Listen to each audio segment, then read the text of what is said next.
જે બાહ્ય અસર વડે પદાર્થની ગતિમાન અવસ્થામાં ફેરફાર થાય તે બાહ્ય અસરને બળ કહે છે. આજે આપણે એક સ્થિર વિદ્યુત બળ વિશેની એક શું જોવાની છે? પ્રવૃત્તિ જોવાની છે. તો સ્થિર વિદ્યુત બળ કોને કહેવાય? તો એક વિદ્યુત ભારિત પદાર્થ વડે બીજા વિદ્યુત ભારિત કે વિદ્યુત ભાર રહિત પદાર્થ પર લાગતા બળને કયું બળ કહે છે? સ્થિર વિદ્યુત બળ કહે છે. બરાબર. એના માટે આપણે એક પ્રવૃત્તિ જોઈએ.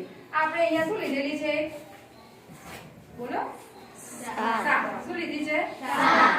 અહીંયા જે 4 વિદ્યાર્થીઓને ઊભા રાખ્યા છે એ 4 વિદ્યાર્થીઓની ઉપર આપણે શું કરીશું? શાલ વડે ઘસવાની છે. લાઈનમાં